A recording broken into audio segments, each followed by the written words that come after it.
Well, good evening to you. How y'all doing? I wonder if y'all doing like me. You notice how I dress up this evening because this 5 o'clock, this 5 o'clock announcement to the nation, addressing the nation and so on. But hey, look, I look like I didn't able, like I really didn't able. But let me say to you, welcome to another episode of Advancing the Cause. We're always here to comfort you and to bring you the facts. We don't fluff up this thing. We don't offer you promises that are comforts to a fool. We offer you the real facts. So, again, welcome to Advancing the Cause. And it's always good to have you on there. Yes, I see my friends there from Switzerland, those from Barbados. Hey, big up to you all from Barbados. I'm seeing my friends there from Trinidad. I'm seeing some folks from Antigua. Hi, Antigua in the house. How you doing? Look, big up to everyone who's watching the show at this time. Without you, we would have no show. And so tonight we are going to be here for a very, very not only frank but a sizzling conversation tonight. Um, we got a lot of things to talk about. A lot of things to talk about. You see, I dress up with my fun suit and so on, and I wait in. I wait in. You notice I went and I look. I don't know how I can make it through this period, But like everything else, as a soldier, you would know how to journey on. And so I'm going to journey on because I was waiting, I was there, I was waiting for this announcement. I was waiting for this announcement. I mean, I behave myself all the time. I behaved before September 1st. I behaved during August. I behaved after September 1st. And I'm still behaving myself. And I don't know. I don't know. I don't know what's the. I don't know. I don't know what is the eligibility. I don't know. I just don't know. Marissa Andrews, how you doing? I wonder if you were waiting there and behaving yourself like me. Look, I can behave bad. I am just going to behave bad because this good behavior thing, it ain't putting you nowhere, absolutely nowhere. This good behavior thing ain't putting me. So I can just behave bad because let me tell you, I'm a big girl now and I can do whatever I feel like doing. I don't care. I am just going to behave bad. I know many of you, many of you, you're having the same thoughts that I'm having. But look, we can talk tonight. We can talk this story tonight. We can talk this story tonight. So tonight, in the news tonight, we have, of course, uh, Gangster Granny is there featuring. Again, we're featuring Gangster Granny. Gangster Granny is there, and she's saying now that she's filing a lawsuit against Melissa Atwell, aka Melly Mel, in Canada. She's fighting that lawsuit in Canada against Melly Mel for allegations that would have been leveled against her. And, all of these people, emotional discomfort, that kind of discomfort, all the kinds of discomforts. But, they don't worry about the discomforts we feel every day, whole day. Every week, every month, whole month. They don't feel those kinds of discomfort. But every time you have to talk about them, oh, discomfort, emotional unrest, this kind of embarrassment, that kind of embarrassment. They don't feel the kind of embarrassments we feel when you go to the shop to buy 2 pounds of sugar and you don't even realize that the price for the sugar raised and you could only buy 1.5 pounds of sugar or you could only buy 3/4 pounds of sugar. They don't feel those kinds of embarrassment. But every minute they're embarrassed and emotional discomfort. The hell was that, man? So look, I'll you go out with all your suing. I can reach a stage where I can sue people too. So is everybody suing somebody now? You gotta be so careful, when you're talking these stories now, you gotta be so careful because they're suing left, right, center. Well, I must see like Melly. Well, if they sue me, they have nothing to get because I have nothing in my name. So I did try with that. Again, in the news, we have allegations being leveled at the manager of one Citizens Bank in Bartica there, where minors have been claiming that they've been discriminated against. So that one is on the investigation. Again, it's disgusting when we have to work so hard and then when we go to these banking institutions and then they some are favored more than some as if we be still operating in animal farm. Well, of course, it's animal farm again because we have what 1, 2, 3 Guyana. We got the 3 Fs. family, friends, and favorites. And if you're not part of it, then of course you're going to face discrimination. And then we got a big one. We got Big Boy in the house tonight. Big Boy has been appointed Guyana's ambassador and permanent representative to Switzerland, the United Nations, and the World Trade Organizations. We big boy friend. We fancy spy machine friend. Y'all remember this man? Fancy spy machine guy. This was the guy who ordered and imported and so on this spy machine for the famous then Roger Khan. Yes, we big boy friend Leslie Ramsamy. Dr. Leslie Ramsamy has been appointed Guyana's permanent ambassador to Switzerland, the United Nations, and the World Trade Organizations. Fancy boy, yes, fancy boy. And so the story continues, you know. Again, if you're not connected, you can't get no link. And so here again, we got a new link. We had Caroline Rodriguez there. You know, she served as Minister of Foreign Affairs. Dr. Leslie Ramsamy served then as Minister of Health. And that is what baffled most of us because we couldn't understand how the Minister of Health ordering a spy machine. I mean, you weren't using that machine in within the Ministry of Health or at the hospital, you know, or at any one of the clinics. But this machine was, yeah, this machine was ordered and purchased. So the people said that me say so. That was what the people said. It was carried live in the news all over the place. So I didn't say so. Don't think y'all will come and sue me. And then of course we have the APNU right out there. You see us there all the time, APNU out there, and we're meeting with the people. So today we've gotten a motion that was filed by the APNU. Dr. Terence Campbell was the person who moved that motion.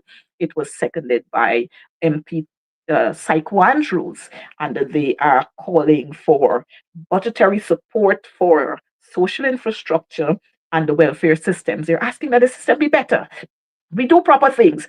We do proper things so that we won't have a Dr. Doom, Doctor of Doom, Barrett Jagyo, Demerara Harbor Bridge. We wouldn't have that, or Demerara Bridge, wherever it is. We wouldn't have the sinking of that bridge. And when we hear, you know, things now settling and it's not on the bridge, it's a part, some are kind of stories, are kind of mix up stories you're hearing. But those are some of what we have in the news tonight. And we're going to talk a little more about those issues that are coming up in the news. But, you know, like everything else, I always want to make all of us happy. So I'm going to take the time out to say happy birthday to those who would have celebrated their birthdays. I don't know if the operator has a birthday song that he would want to play for some of us, but we've had 60th birthday, 62nd birthday, 25th birthday, 16th birthday, a lot of birthdays, 80th birthday, 79th birthday, lots and lots of birthdays we would have had. I saw there Miss Tony, I think, way out somewhere in Pennsylvania, somewhere there, celebrating her birthday, 16th birthday. Best wishes to you from your dad, Lawrence Tony, and your mom and your uncles and everybody else. And then we had Patricia McDonald Fraser celebrating her birthday. Oh, yes, operators got one there for us.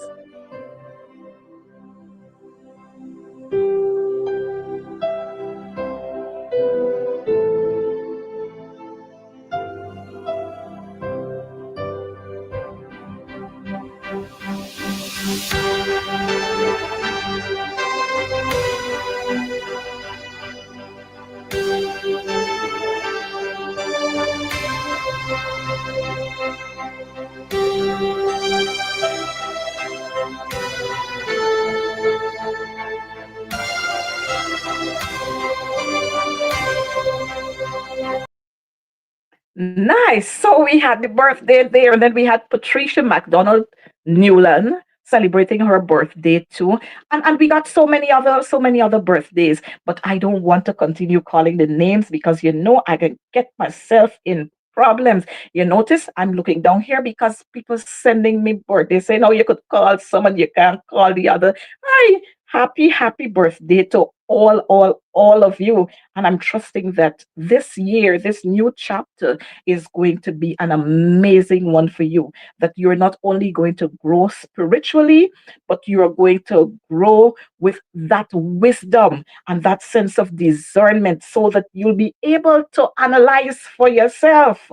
especially those of us who are living in Guyana, and those of us who are in the diaspora, that you are going to see for yourself, and you are going to be able to make, the kind of analysis, and make your comments boldly and stand up for what you believe in. So happy birthday to all those who would have celebrated their birthdays.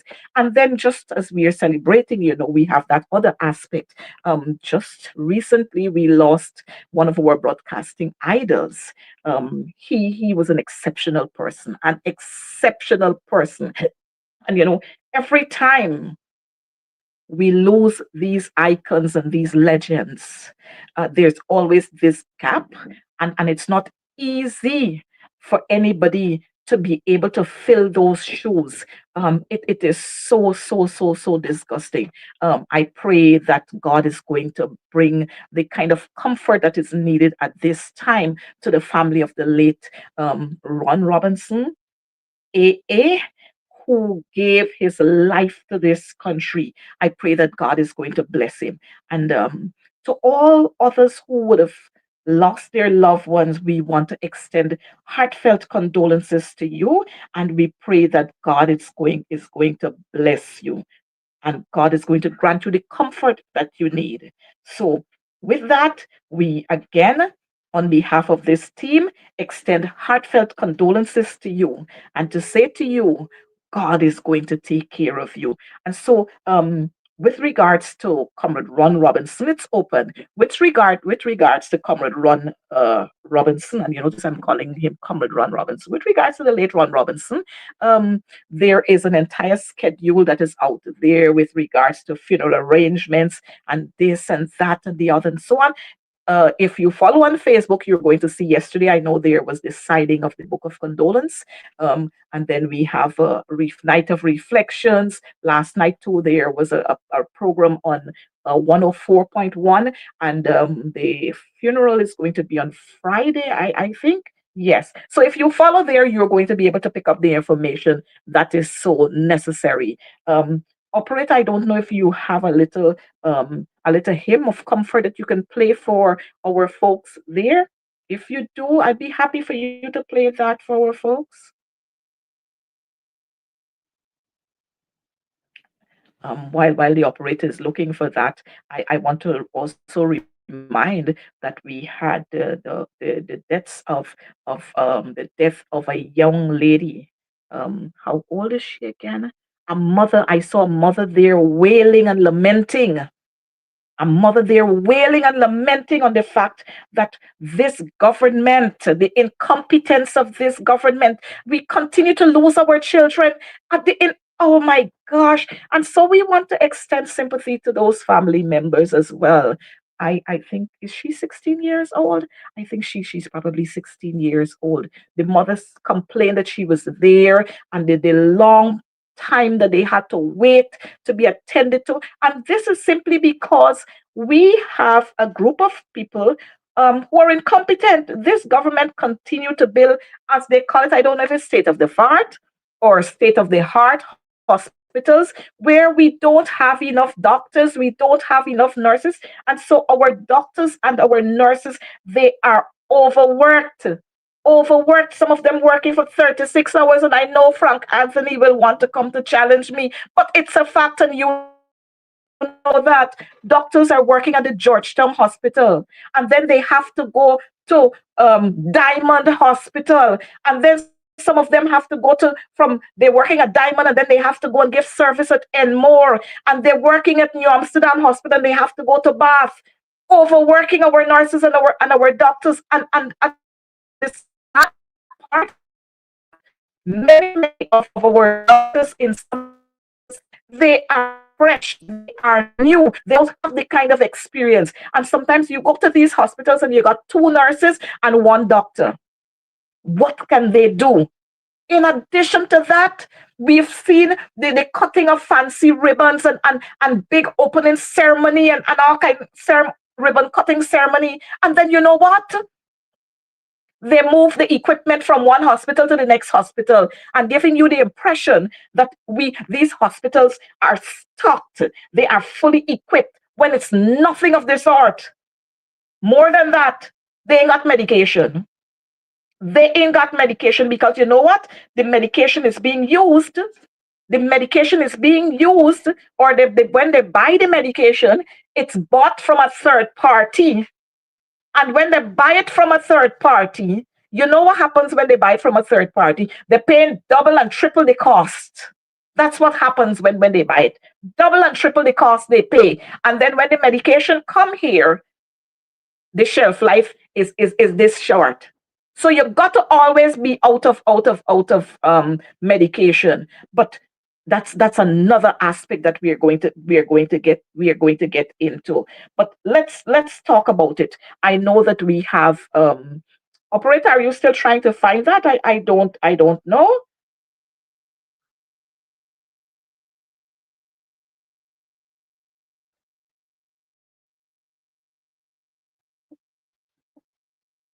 If operator can't find a comforting song to play, then we'll have to move on. Um, we've had or we've seen so many things happening across this country, so many things happening across this country, from one fighting to another, from this to the other, from the other to the other. All kinds of things are happening in this country, one after the other, one after the other. I know that we have a guest who's going to be here with us. I'm not sure whether he's in studio as yet. um, if he's in studio, could we bring him on? Because I don't want us to get into the conversation and then, we've got to go.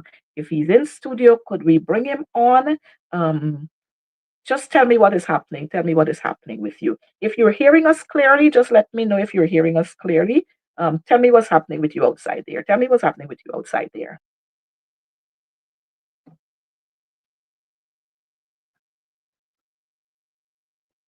I mean, we are tired of this kind of nonsense, um, and it's always happening. When it's not power outage here, it's a power outage there, and all kinds of craziness.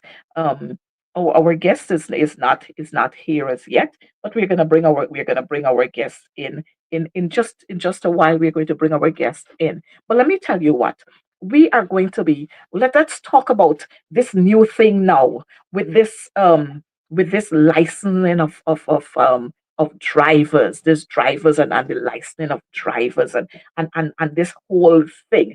But before we get there, operator, you're going to just let's just take a 2 minutes break because I recognize something is troubling us here. Let's just take a minute or two while we settle this thing. Just hold with us. Just hold with us for a minute or two. Just hold with us for a minute or two. Let's settle these issues that we're having there quickly, quickly, quickly, quickly. Operator. Jesus, I surrender all to Him. I freely give. I will ever love and trust Him in His presence daily live. I surrender all. I surrender all to Thee, my blessed Savior. I surrender all to Jesus. I surrender humbly at His feet I bow. Worldly pleasures all forsaken, take me, Jesus, take me now. I surrender all. I surrender all.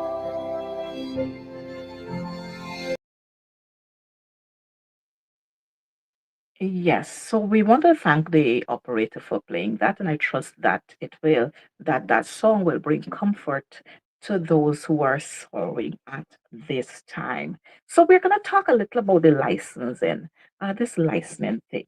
I hear the president talking about all these people um, who got their license and they did not go to driving classes. They just did the theory and they do the practical and they get license and he's giving them amnesty to bring in those license. Man, is what really wrong with these people? You know, tonight our topic for discussion says corruption is the milk is corruption in the PPP. Milk is corruption in the that's a thing in the PPP, corruption. I find it very disgusting, you know. I find it very disgusting that every time, let me say this first of all, in the parliament, the word corruption has been banned. And you know why? Because the PPP are deeply embedded in corruption. When we talk about licensing for drivers, where do drivers get a license from? Could Coretta McDonald walk into the police station or walk into GRA and decide that I want this license, write up a license for myself and stamp it and bring it out? I can't do that. So what Irfan Ali should be doing is tackling the people in there. You see, until we get to the point where somebody is held accountable, then we will continue to have this kind of corruption. Irfan Ali want to tell me that he know that is big corruption they got between the police and somewhere at GRA. He know that. Maybe he didn't learn that at University of Iflot. Maybe he learned that part. No ordinary citizen can't give themselves a license. So what nonsense you're telling people about, oh, submit their license and stupidness or your license gonna be suspended if they find you and you're going to check this system. Aye man. Strictly the government, wiser the population. So you stop your nonsense here, friend. Don't come with them kind of nonsense to people. What nonsense you really saying? When you put one system, so the people there gonna put another system, two and three other system, just like what you did. Don't forget you had 19 fraud charges here, friend. 19 you had. So this whole thing about this license, this license, this license. Tackle the people, tackle your own people. Tackle your own people, the licensing officers, the certifying officers, sorry. You tackle them because they're the ones who would send the information to GRA and GRA process your documents and give you your license. It's not no ordinary citizens do that. So look, first of all, you tackle first of all them ministers' children who would have received license and they went nowhere, they didn't even buy the package. You tackle them first. You tackle them first. You print and let us see all those who bought packages and all those who wrote the exams, those who passed the exams, those who did the practical aspect. You print it for us to see. You print it. You and I must get your license by fraudulent by fraudulent means and all. You and I must get it so. So don't come here and tell people nonsense about the license. What you should do now is say we'll put proper systems in place so that starting now, you got to do A, B, C, D, E, F, and G, and it gonna pass through 1, 2, 3, 4, 5 persons. That's what you should be doing now. Don't come for tell people about amnesty and that kind of thing. Them truck drivers will come from um, Sammy, Junior Sammy trucks. Most of them are not Guyanese, but they're driving right here and they're creating havocs on our road.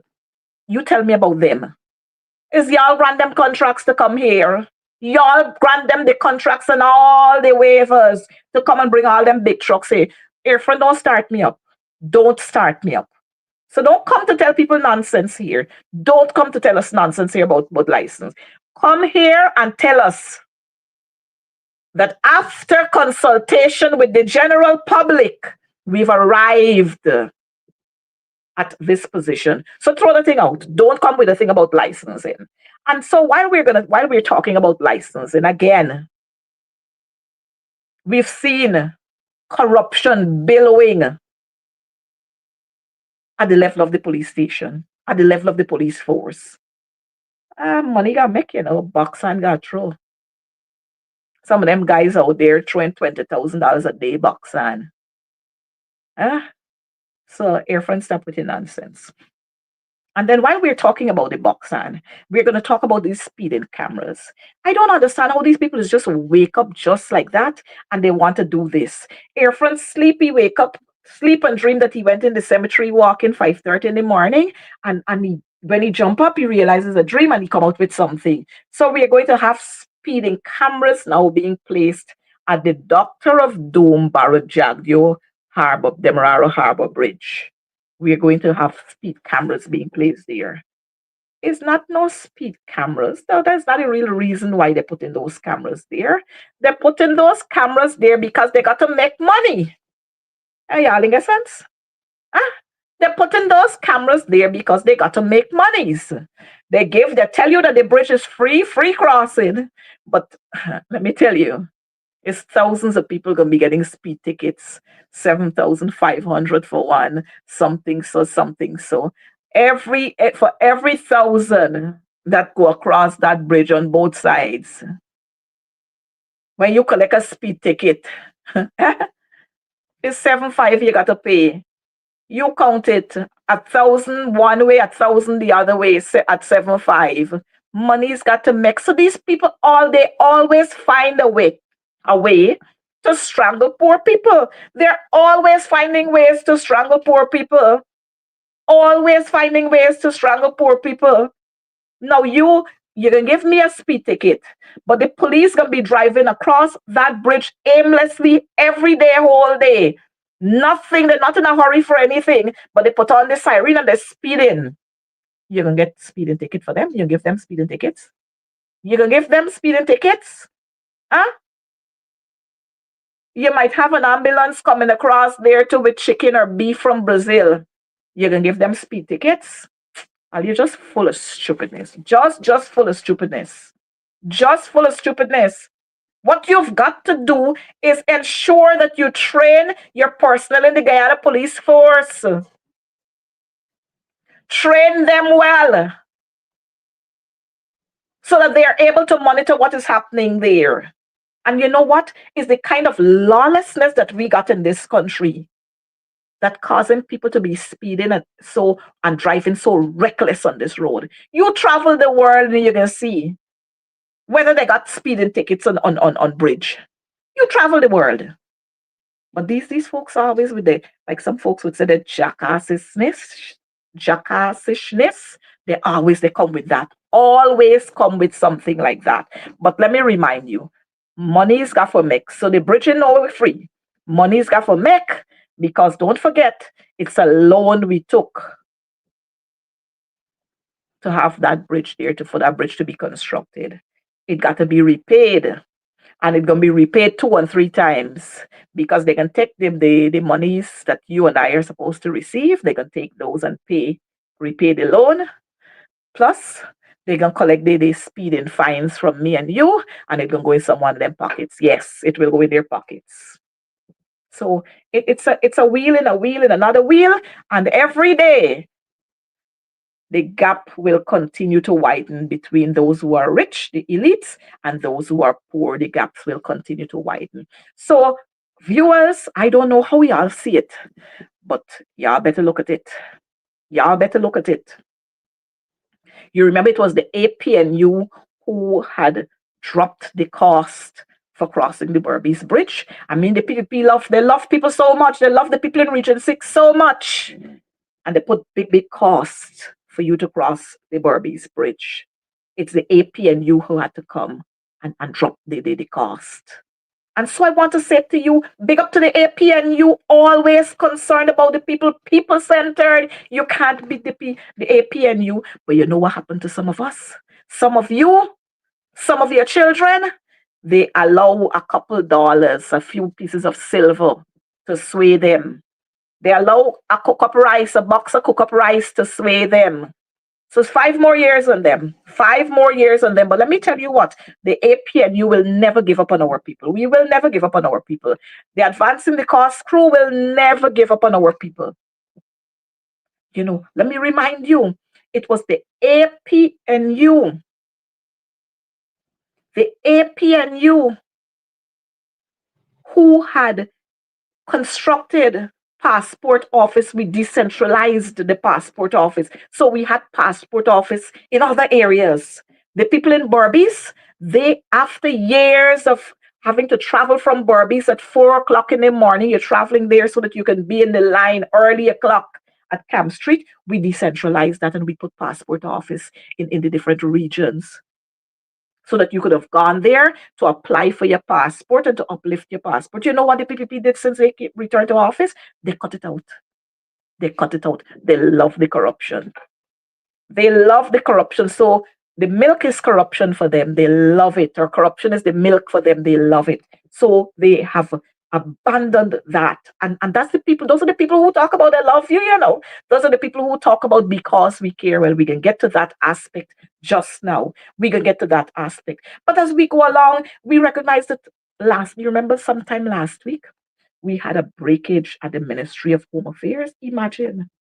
Well, I don't know if you're alarmed, but I'm not alarmed because right at the police station, when your car is impounded and it's placed in the compound of the police station, your mirror is lost, your car is break into, your decks disappear.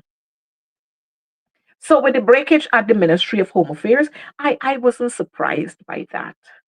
What I was surprised about, though, is the minister with her foolish response because people spoke about it. People were saying, well, even if at the Ministry of Home Affairs, if they ain't safe, how my house or my home is going to be safe? If they're not safe at the Ministry of Home Affairs, that complex is not safe. What happened to my house? We ain't got no cameras. They got a world of cameras, and yet still we had a breakage there. I don't know what the people they're looking for. I don't know who sent them, because these things got a funny way of evolving. People recognize that some clamp coming on them, they light fire to the place. People recognize that clamp coming somewhere, they send people to break in to carry away documents. So I don't know who sent the man. I can't say no. And I don't know, but the man break in the place. And we had guards. We had guards there. I don't know if it was all female, if it was mixed, but we had guards there. And I mean, well, bring down police station in there no more because they're putting up 12-story building. I hope the building going up properly and they're gonna allow it to settle properly.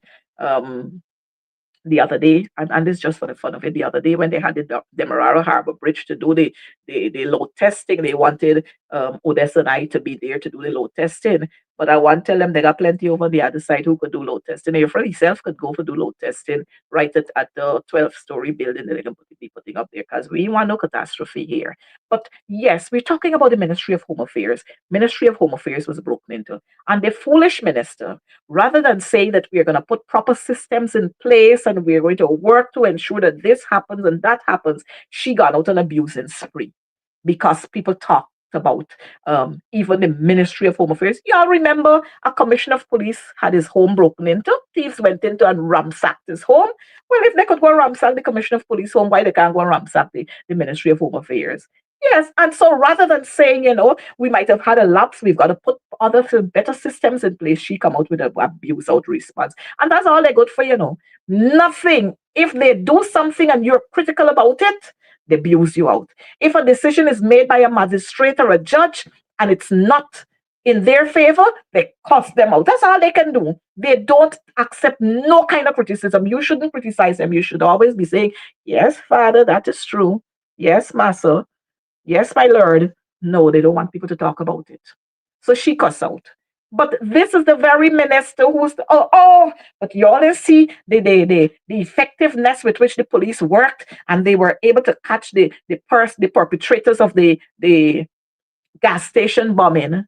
But with the same breath, she couldn't tell us who owned the gas station. That's top secret. She can't tell us up to now who owned that gas station. But we gonna find out, don't worry. With the same breath, she can't tell us who killed Adriana Young. Can't tell us up to now. We can't know up to now who killed Adriana Young. With the same breath, she couldn't tell us about the disappearance of that young man on Main Street. I think it's about a year ago. The family are still wondering where he is and who Up to now, the cameras there ain't picking up nobody. You know, the Henry boys murder, so many other murders. They can't tell us what should be using out to say, oh, well, with all the talks they're talking, the police were able to apprehend the young man and he's working. We ain't so sure if it's that young man. We're not so sure because we didn't hear about the boy Troy Green, who they said was in the lockup. You remember Brickdam when Brickdam, they fired Brickdam, that Troy Green liked the place afire. And Troy Green had some sponge with some wire. I don't know how Troy Green got into the lockups, and he had wire and he had sponge and he had lighter. Maybe the police gave him those things to burn the station. No, it got to be something like that. Because when you're going into the lockups, they strip you from your belt, take off the lacing from your sneakers, anything that you've got there that look as if you can use it to harm yourself, they will take it away from you. So I don't know how Troy Green, they say he named Troy Green, and then the whole story with Troy Green and so vanished. But the Minister of Home Affairs is very pompous. Very pompous. This is the same minister who had to be sworn in twice. Very same minister who had to be sworn in twice. So she should not even attempt to want to reprimand anybody. And people got a right to talk about it if the Ministry of Home Affairs is broken into. People got a right to talk about it. But I guess that's their way of operating. But we can listen out to hear what happened to this young man and the break-in and where this case going. But we got a bigger boy to talk about. We got a bigger boy to talk about. This GPL matter. This GPL matter. This GPL thing. I'm sure, just like you, this GPL thing has really hurt my head. This GPL story, I just can't get over it. When it's not blackbirds eating the copper, eating something, eating the. When it's not the blackbirds, it's rats. Now the rats now graduate, so they bring their family Yaori, what we call Yaori, a bigger rat, bigger one from the rat family. Now is Yaori, bigger rat. I don't know what's going on with GPL. Back in the days of the coalition, you could count on your fingers the amount of times we had power outages. Now we got one ship, we got two ships. I don't know if they ain't got no anchor to keep them down. I don't know what happening with the ships, but it's more blackout, and every day is plenty, plenty blackout. And let me tell you, this blackout don't only just happen in one place. This blackout this blackout has been across the country. Across the country, we just have blackout, entire shutdown. So I don't know if this Yauri, they multiply and they send some to Kingston and they send some to somewhere, they send some to Barbies, they send some somewhere else. So whenever you see they strike, I mean, these got to be very, very smart Yaoris. Got to be smart Yaoris. And with that kind of smartness, they could never have attended the University of Ireland. Never, never, never. And then we got the outside of the power ships, we got some new company all come there. I don't know. I don't know. I don't know. I don't know. But you see again, nobody ain't getting sent home for these kinds of things. Not a soul. Not a soul. The other day, the cultural center blackout. I remember when Shady Jagan was, I think he's at the cultural center too. He was going to address a forum that they had there, blackout. And you know what person said? That could never have been Forbes Burnham. Anytime Forbes stood up there, it was Forbes. Heads would have been rolling, people would have gone home. Nothing. But here again, it's the incompetence of the people. It's the incompetence of the people. We got Nigel, not Nigel, is what he name? Anil Chatri boy. Chatri got he brother Chat 4. He brother who heading there, all of them drawing big, big, big money. Chatri and he brother, they competing against each other to get big fancy fat cat salaries. I think they're probably receiving more monies than the president. Big fancy salaries these guys are taking home, but yet Guyanese are suffering every minute. Power outage. Sometimes during the day, 4 or 5 times you get power outages, as if it's whole year is Christmas for us. Whole year we celebrating Christmas, not only Christmas time, whole year, because it's on off, on off, on off. And the sad part of it is when we have the power outage and they destroy your equipment, GPL telling you all kinds of foolishness. It's all kind of stories they're telling you. Now you buy a fridge since, well, 2020, and they're asking you to keep that receipt. Asking you to keep that receipt. I mean, what the nonsense we going through? What kind of nonsense is this? Huh? Asking you, telling you, they're asking you for the receipt of purchase. Well, I gotta keep the receipt for me money I take and buy the refrigerator. Your power outage damage it, and I got to produce receipt. And if I can't produce the receipt, then I can't get nothing. I mean, this we just ain't going nowhere. Yes, this very country with the fastest growing economy, this same country with the fastest growing economy, this is what we got going on. The country with the fastest growing economy, we got madness happening in here. Yes, this same country, very same country, the new Dubai of the Caribbean, blackout every minute. I think it's time, as a nation, as a people, we start mobilizing and equipable, and we come and we stand up in front of GPL. On the equip on in Lethem, we do the same thing. In Region 6, we do the same thing. In Region 5 and Region 4, everywhere we should stand up in front of the GPL offices and let them understand that this nonsense is time for us to be over with blackout, what we call blackout. So now rather than thinking about buying, you could buy a fairy lights for Christmas, you don't gotta buy nothing because GPL giving you it live and direct. GPL giving you it, all you gotta say is G. You don't gotta say the PLL, blackout in your skin. Blackout in your skin. And every time there's a power outage, when the power returns, you meet a jump. You know that. So it's more cost in your skin, more lashes for you. Poor people got to continue to suffer. But I don't know. I don't know. We probably got to take back GPL and make it Guyana Electricity Corporation again. We probably got to take it over. Because with all this privately owned and who got shares and who ain't got shares, and we ain't going nowhere. So maybe that is why the great visionary Lyndon Forbes Burnham had nationalized many, many, many of these companies. Many, many of these companies were nationalized, but this one ain't nationalized, so nobody, no explanation. As a matter of fact, who's Coretta McDonald that they gotta come and explain to me why this, why that, why the other. It's disgusting, very disgusting. And we have to take a stand against it. We have to take a stand against it. But as we go along, we talking. What about this cash grants thing? I really didn't understand this thing with this cash grants. Somebody got to tell me is how much cash grant we get in, how much we get in from this man. How much cash grant we can get from this man? We're supposed to have Ganesh on with us here tonight. I hope Ganesh can come on and don't make excuse again that he can't come on. Ganesh, you can do so many things. I hope you're coming on because our people are waiting for you to be on here. So don't try to make excuses again that you got to do this and what this and what in that and what in the other. Make sure you come on the program here. Our folks are looking out for you. But this cash grant thing, yeah, I think this what was man really say with this cash grant? Eh? Y'all hear anything? Eh? The man come for talk about rolling out the 5 year agenda.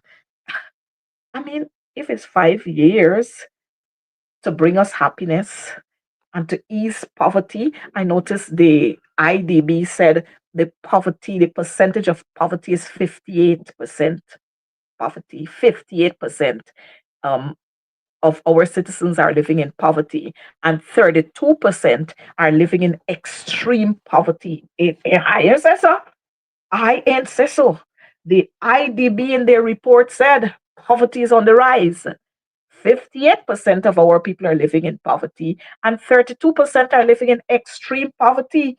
Um, Doctor of Doom, Vice President, and why you explain that must come next week, Thursday, because I missed you Thursday last. Must come Thursday and explain to us what this really saying. Come and explain this to us. I don't know. But that's what the IDB is saying, is not I saying so. But while we're looking at all of that, I want to remind you that during the coalition's term in office, our inflation rate was 0.9. 0.9%. between that 2015, 2020 coming down there, 2016, 2017, and so on, the PPP come into office, it gone to 4.5 and 5%, 4.5 heading to 5% inflation rate, killing poor people all the time, oppression for the poor people, all the time, oppression, oppression, oppression for the poor people. When we gonna stop with this heavy weight? When we gonna stop with these knees, the PPP's knees on our necks? PPP, when you gonna take your knees off the necks of poor people in Guyana? When? When you gonna take it off? But you know what? Again, a lot of us got caught up with a lot of trickery. Plenty, plenty of us got caught up with trickery. So 5 more years, like the people say, 5 more years on them, 5 more years on them, 5 more years on them. Is that so? 5 more years on them. Look, folks, we got to do the thing right. We got to do it right. But let me ask you this thing. Let me ask you this thing. Yeah, sometimes, I just got to go into my Barbie stock. I got to go into my Barbie Squealy stock.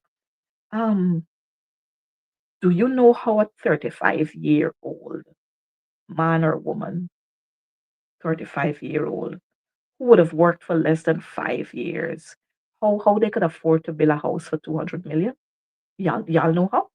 Eh? Y'all know how? And I know that we got plenty 35-year-old billionaires living in this country, Guyana. Plenty of them. Maybe I remember Indra Chandrapal, when she was minister, then she said, when she was questioned on the homes that were built, they got the two houses up by UG side there, identical homes that were built. And so she said it was the family were sending monies to them in barrels. The monies they coming in barrels for them from overseas. The family used to send monies in barrels. So maybe family members are still sending monies in barrels, and they pack it up until they get a barrel of money, and then another barrel of money, and then another barrel. I don't know if it's dollar bills, US dollar bills, if it's $5, if it's $20, $10, $100, 20. I don't know. I don't know is what kind of what the bills are, or if it's coins they're sending. I don't know. But it seems as if we still got families sending monies in barrels so that these folks can be 35 years old, ain't really work nowhere, but they can own $200 million home. They can build $200 million house. You know, if y'all could find out, y'all let me know. Some of them got condos, some of them got apartment buildings, some got several buildings, some got several vehicles. Hey, somebody who on here, y'all just see if y'all could contact one of them guys. Something Mustafa Sons, see if y'all could contact one of them, Azudine. Some one of them, Priya, some one of them, see if y'all could contact some one of them and tell them share the thing, man. Tell them share. Look, y'all just share the thing, share it like how we shared, like you share the life. Tell them let us share the thing. So I mean, all we want to live little good. We got children. Come share the thing with us, man. Share the know-how with us so that we can get our families to start sending monies in, either sending in barrels or sending in boxes, or send some crate, and it got two or three containers there, or two or three barrels. Something y'all share the know-how, man, so that we would be able to get some of the thing. But let me talk this part of the story. This one ain't hot. This one ain't hot. Um, I see the other day we got two house lots. We talking about Minister of Agriculture here, eh? Minister of Agriculture um Mustafa. Um, there are allegations that they got houses that were built. I don't know if it's he got the houses or his son got the houses, but his minister Mustafa and his sons them in this story. The big corruption story, man. I remember them talking about former minister Annette Ferguson, and she got four house lots, something, something, something. But hey, we got this one. We got three house lots in Providence. Three house lots in Providence. Operator can show us a picture just now. Three house lots in Providence. Each of those house lots was ranging between 50 to $71 million. 50 to 71 million Guyana dollars for one plot of land. One plot of land. 50 to 75 to 70 million Guyana dollars. Now, if you get three, it means that if we're talking about a $50 million plot, is 50 by three, that's 150. If it's a $70 million plot, 70 by 3 is $210 million. And that's only for the plot of land. That's not for the developmental works that you're going to do on this land yet. So you see how much monies we're talking about here. I don't know if these monies are generation. I don't know where these monies come from, but it's just amazing. And you know what is disgusting is the fact that when we look at the salary, not only of Mustafa, but all their ministers. When you look at the salaries of these ministers, some of them, their salary is just about $1.2 million, just about $1.2 million per month. So at the end of the year, it's somewhere around 14.4, somewhere there $1 million at the end of the year. You see the kind of spans that people get. You see them kind of mansions that people get there. Look, that's them kind of mansions that people get there. Plus, they got apartment buildings alongside them. Oh my God. I don't know. I don't know. Huh? $150 million. Let's say $150 million for the plot of land, the three house lots. Where did these people get the monies from? First of all, to pay for these house lots. Secondly, to be able to buy the building materials, to be able to pay the contractors. Y'all tell me now, to be able to furnish those homes. And remember, they still got to eat, they still got to wear, they still got to drive. Plus, they're driving big fancy vehicles. Where these monies come from? Y'all understand why poor people got to suffer in this country? Y'all understand why poor people got to suffer in this country? Because it's big, big, big skullduggery. Now, I want a piece of land. People apply since don't know when for a piece of land. They can't get it. But a minister, according to Azardine, who was their good friend, I remember that. According to Azardine, Mustafa, and I know where Mustafa's from, Bloomfield on the Quarantine. Mustafa got a nice wooden house there, Well, it expanded now to a mansion since he turned a minister. And within 5 years, these people are able to accumulate all this wealth. Yes, you're talking about Priya. Yes, Priya had house in Pradoville, one that she sell, and she got next house now. I think is in what the place name? The place on the East Bank there, the gated community. Yeah, she got a house there. The people say so. The people say Priya got a house up there. So she sold that one and she buy a next one, and all these people just doing all kinds of things. Yeah, don't y'all remember the plot that Barajan you got? Prime land that he paid next to nothing for. But if it were somebody else, they would have wanted to pressure you. Y'all remember how they bulldozed the people from Mecca? Huh?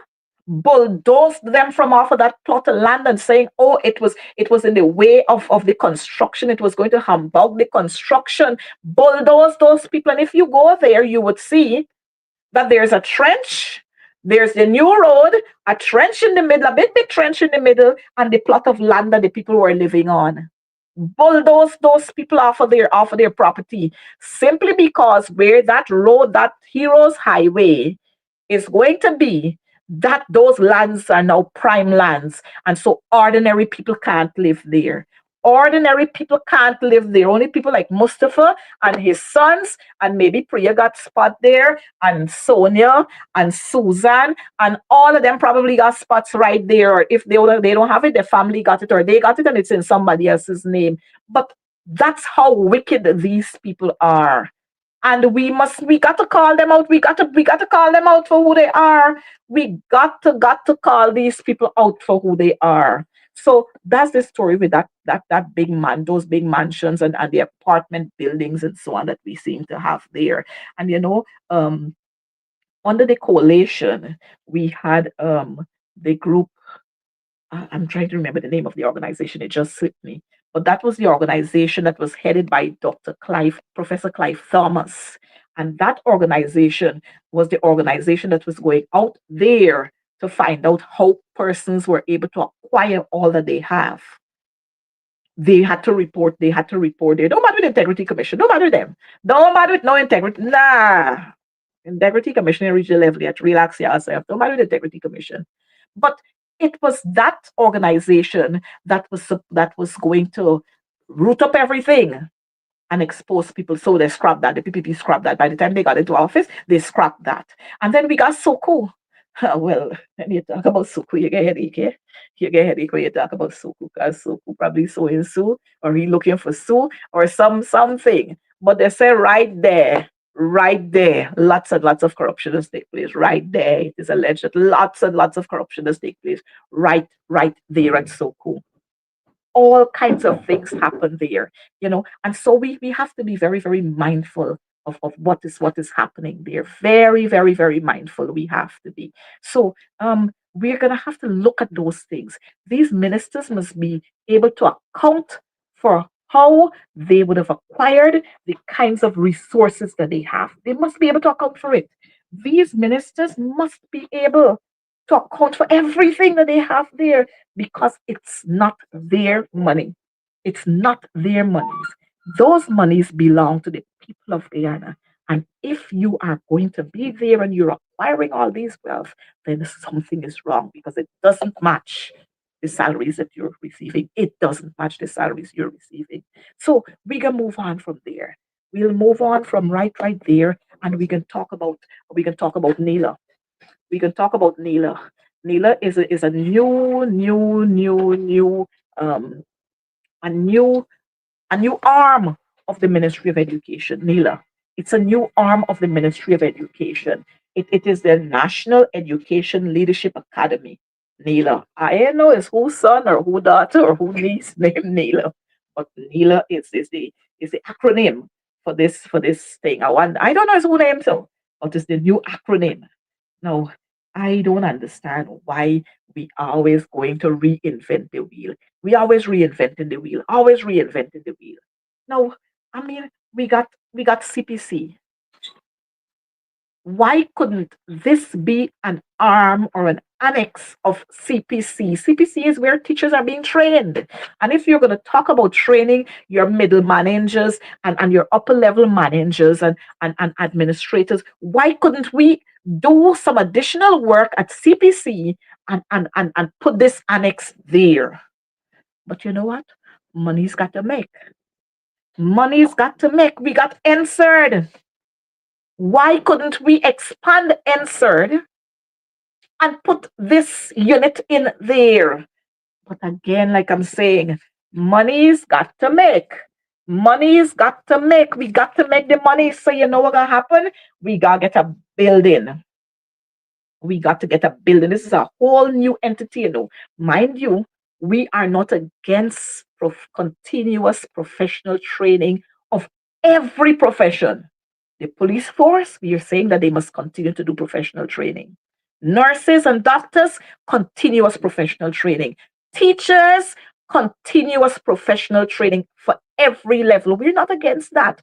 What we're against is creating new wheels. Every time you're creating new wheels, simply because, like the building that CID have there that they're occupying on Vicinsion Road, is some family building, and every month they're collecting millions in rental. Every month, millions in rentals. So some building that is going to be used for this unit, where millions is going to be paid in rental. And of course, with the millions that is going to be paid in rental, you got to have new administrator or director, because we always got all kind of fancy titles that we carve out for these people, And I'm not surprised if we're not gonna have there incompetent people. I'm not surprised if we're going to have incompetent people manning that, but we wait to see.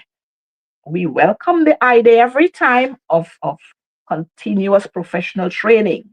But again, is the three F's going to be benefiting from this? The three F's will benefit: friends, the families, and the favorites. More monies, corruption at its best. More money is to be spent. More money is to be spent. Um, you know, while we're doing this continuous professional training, we're not talking about raising the salaries of our teachers. We're not talking about that. We're not talking about making our schools more comfortable and safe for our teachers and our learners. We're not talking about that. We talking foolishness about state of the heart school. You go and see some of them state of the heart school. You visit some of them, you can see the children, the passageway, it wide like this. The children playing there, and somebody hit some, push somebody hard, and their hand hit the wall, and a big hole in the wall. Lights not working, and all these state of the heart schools and all these schools that they're building. You didn't see Priya like a fish out of water, up down all around before elections. All these schools that were commissioned, the buildings are they're not completed. Works are still being done, and don't talk is hundreds of millions of dollars were allotted to contract, were awarded in contract, and all of these places, every single one of these places, these schools, they're not yet completed. And you know what has to happen? Central ministry got to be doing works on many of those buildings, because when the contractors hand over those buildings, the contractors ain't got time with you anymore. As long as it's signed off, contractor done with you. So central ministry got to pay to do whatever corrective work has got to be done on those buildings now. And so I tell you all about the corruption. It big. It big. And you see, when some of us got husbands who are contractors and engineers, and so the work going straight to them. Straight to them, the work going. So again, the gap between the rich and the poor will continue to widen, just like the Doctor of Doom, Barajagdio Harbor Bridge, Demerara Harbor Bridge. It will continue to widen because these people don't stop at nothing. The PPP don't stop at nothing. They stop at absolutely anything, nothing. Anywhere where they feel that they could make some monies, they're gone for it. Anywhere where they think they could make some monies, they're gone for it. So they don't stop at anything. They don't stop at anything. And who got to repay it? My children, your children, our grandchildren, our great grandchildren, and all of them got to repay all these loans. All these loans that they're taking to do these foolishness. So here we have Neela. I don't know if it's one of the minister's nieces, but here we have Neela, and we wish Neela the best. Let me say that.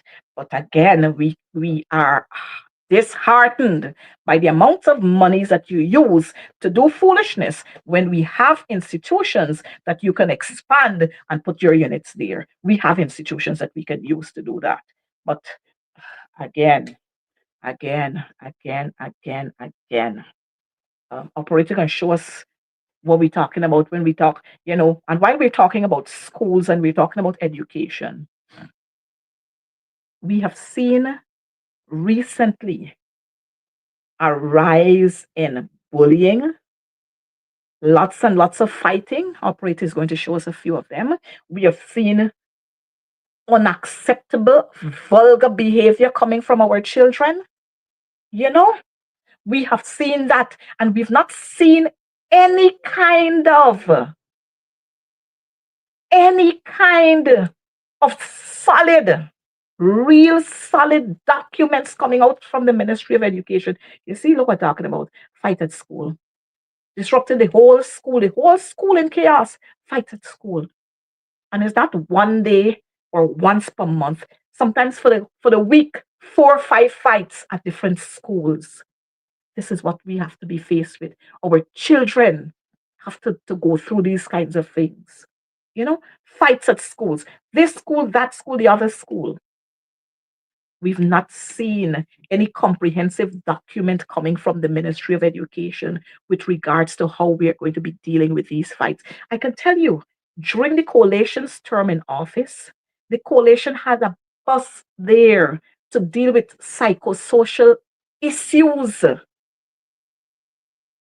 And they had that was a full unit, and that bus used to be going around from school to school and community to community. As soon as the PPP got into office, they scrap it. And I keep saying all the time, our children mirror what they see adults do. So every time the attorney general cussing out some magistrate or some judge or somebody for something, our children are seeing that and they mirror that. So don't wonder why our children are behaving the way they behave. Our children behave the way they see lawless adults behave. Our children would have seen the former Minister of Education, Priya Manikchan, abusing out and going on. So our children think it's okay. When you have an issue, you cuss out and the issue finish. Our children have seen Barrett Jagdeo abusing and cussing out and calling people the meanest of names. So it's okay. We would have given license to our children to behave anyhow.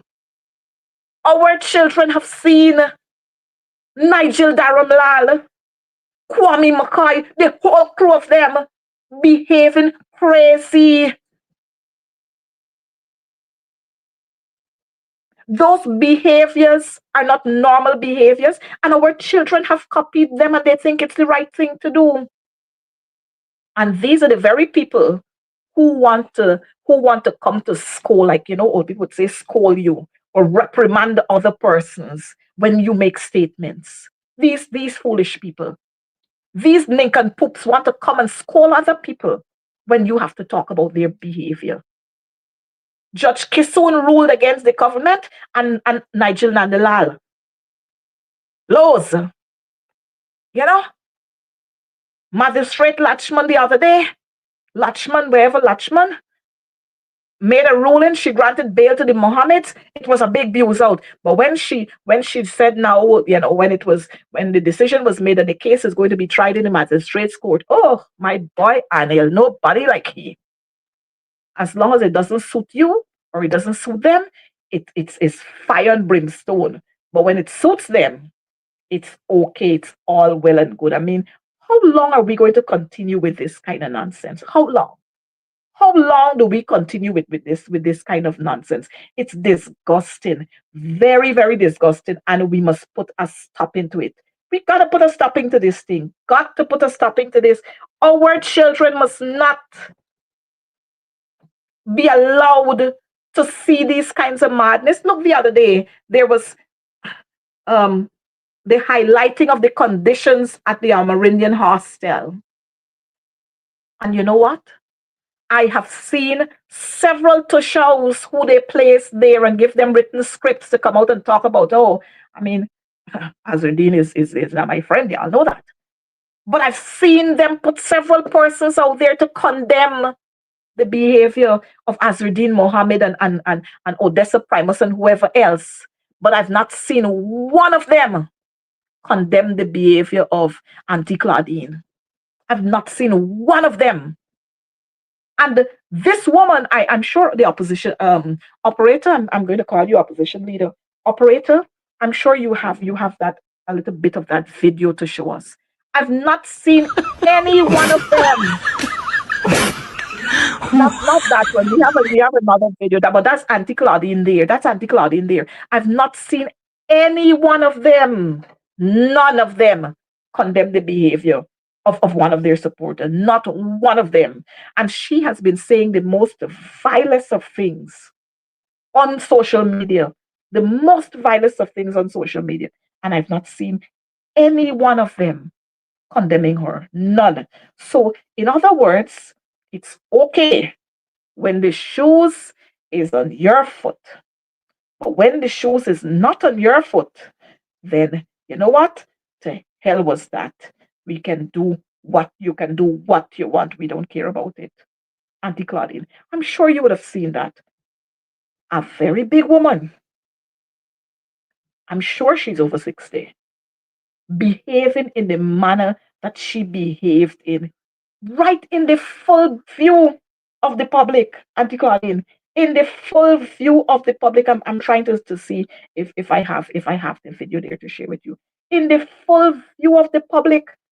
And then she went on to go out there and abuse out with fatter breath, you know.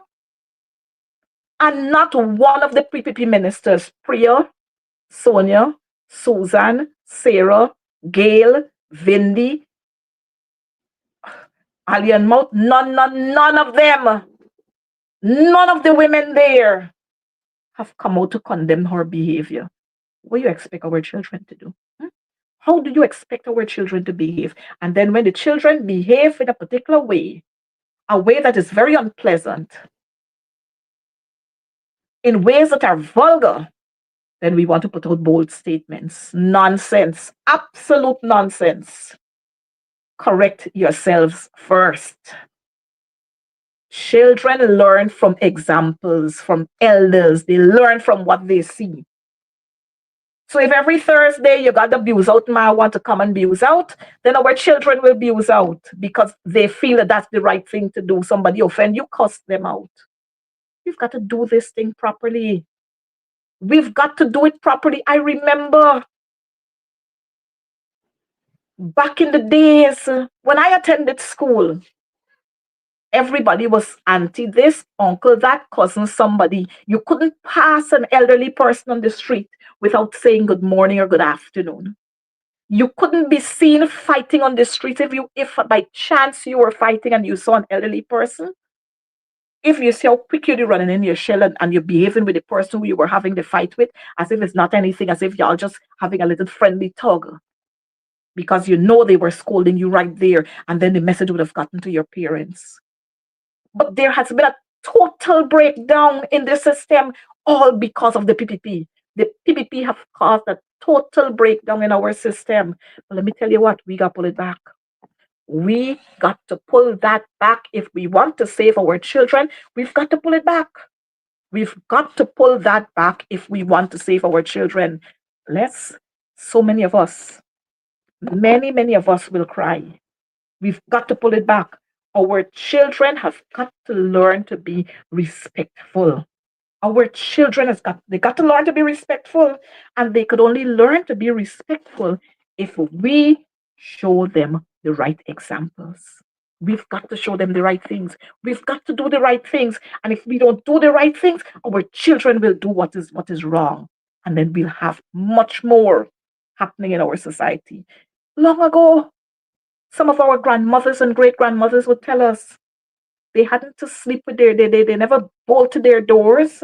Now you got grill on your doors like the Ministry of Home Affairs, grill on the windows, but yet still thieves going in. So that in itself should tell us that there has been a breakdown in the system. Total breakdown in the system. Total breakdown in the system. I mean, again, I'm returning to the state of the heart hospitals where we're spending billions of dollars at these state of the heart hospitals, but yet we can't have worth for monies. Can't have worth for monies at these state of the heart hospitals. Can't have worth for monies. And operator, would be happy for you to share some of those videos with us so that we can look, our viewers can see what we're talking about. Our viewers can see exactly what we're talking about. It is Guyana gone to the dogs, let me say so. But you know what? We can pull this. We can pull this. We can return Guyana just the same way we're going to return Georgetown to the Garden City. We can return Guyana to what it used to be. First We want can this return message here Guyana to to what it reach the used to Minister be. of Housing in Guyana, okay? Oh man, I got a little sympathy for poor people, man. I got a little sympathy now. I see it in Bladen Hall. The people the housing ministry people break down the people house. Break down them house without notifying them. Huh? Guyanese I do like that. Poor people I do like that. Huh? And you get foreigner coming Guyana. Foreigner coming Guyana. And I get price piece of land. And Guyanese are living Guyana. I see one lady, she get 5 kids. 5 kids she get. Break down the lady house. Where the lady go take her children now? I put system in place. Before I break down the people's house, I give them one piece of land. Give them, that's priority. Give Guyanese land so that they can build a house and live comfortably in Guyana. Okay? In Guyana, there is Guyanese born and raised in Guyana. Can't get a piece of land. I see an old lady. 5 kids. Break down the lady house. Huh? I got a little sympathy for poor people, man. That's the caring government that we talk about. That's the very caring government that we talk about. That's the caring government we talk about. We're going to show you another one. We're going to show you another one. We're going to show you another one where another young Pour man your is money talking. Changi, I'll stab in the back. There's a prayer manager and give you a I stab just in the wanted to back. get some of this. Laugh and smile and come and hug you up and then stab you in the back. Some of you are stupid. It's good for y'all. Yeah, I know some of y'all don't come for me, but it's good for y'all. Y'all know how these people stay. And still y'all gonna make friends with these people. Big hugging up, big greetings. Yeah, we can give y'all what? Look what they give y'all for the holiday. We are gonna do y'all business now. It's good for y'all, man. Let them go to Mahipaul and move them people off Mahipaul public road. Them and guy in there. Them and guy in there. Look what them doing too. Look what they're doing it too. Y'all open your eyes. Yep. Y'all got a lot more to come. A lot more to see. Y'all have a blessed day. It's good for y'all. You see, frustration. This is what frustration does, They come nice up with you. Oh, cook up rice. And what after that? And what after that? And I must say it. You look around, every time they go to some of these Afro Guyanese communities, what they do, they come and share, they cook up rice, and they give you a little bag with a packet of chow mein, two tins of corn, a packet of flour, a packet of sugar. But when they go to other areas where their supporters are, they're giving them small grants, all kinds of monies they're giving them. And so we continue to say it's two Guyanas and not one Guyana. And we've got to talk about these things. Some of you don't like it, but it's a fact. We have to talk about these things. We cannot continue to have a government who feel that they can only serve one group of people. We are all Guyanese and you are government for the people of Guyana, whether we voted for you or not. We have a right to belong to another political party. And it is your obligation to ensure that we live in safe communities. We have proper drinking water. We have proper lighting facilities. We have proper health care system. We have proper educational system, that the education sector is properly run, because those children are going to be the leaders of tomorrow. And if we don't inculcate right values and morals in them, then what will we have in another 2 years? Lawlessness, more lawlessness, plenty, plenty more lawlessness. And Priya Manichan, you got to take blame for a lot of what is happening in our society. You have to take the blame. I mean, Sonia come now and Sonia got to take some too. She would have inherited where you left there, but both of y'all can take lashes for it. Both of you. And I'm talking about Sonia and lashes. Look, these people are so petty, so very, very petty, that to date, since the ruling of Judge Kisoon last year, April, to date, they have not reinstated the deduction of the Jews for the GTU. To date, 1 year and months to date. And then Anil Nandilal would want to jump up and talk about what is vexatious and what is this and what is that foolishness.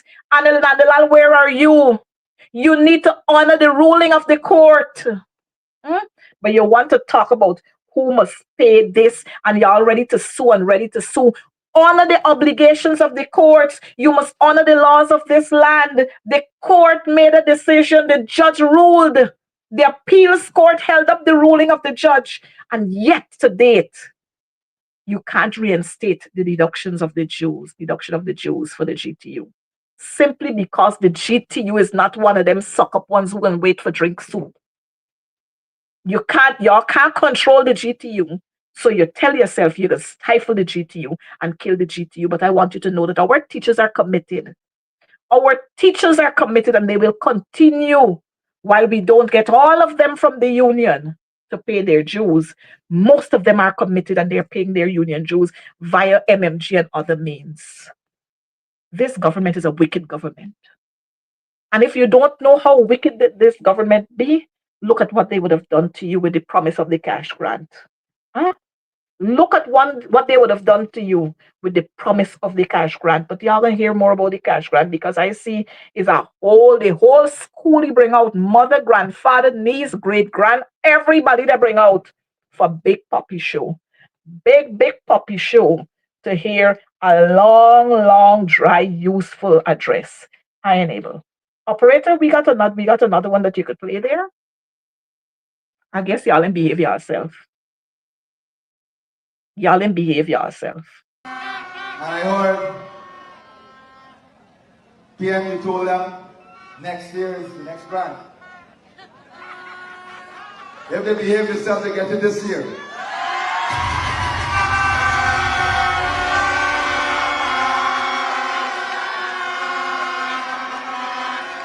We will have a beautiful Christmas. We will have a beautiful Christmas. Look at the smile on my face and know that you will have an enjoyable holiday season.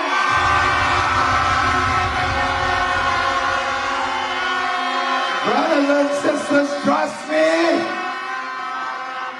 The announcement This man is a madman. The man suffering from mental health. That very man suffering from mental health issues. Mental health issues the man suffering from. You're gonna have a beautiful Christmas. We're still waiting for it. But you know, some of us like these promises. Some of us like these promises. Some of us like the promises.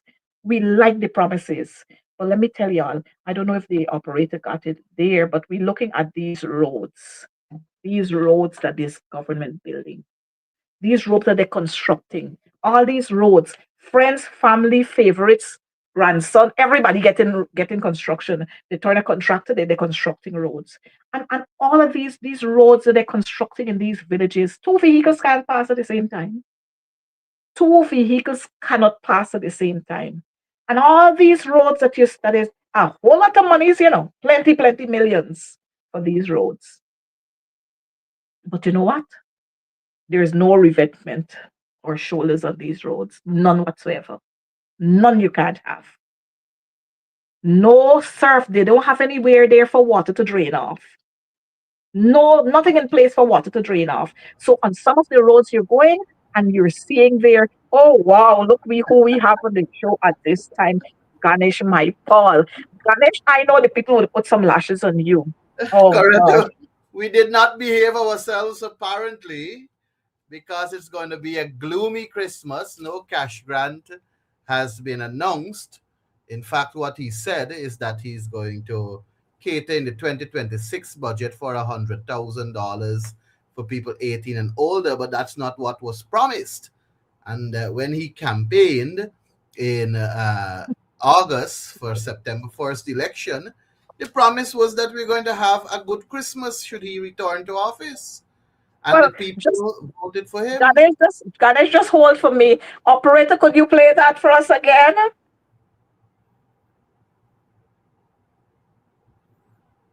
Operator, play that one for us again. And I heard PM told them next year is the next grant. If they behave themselves, they get it this year.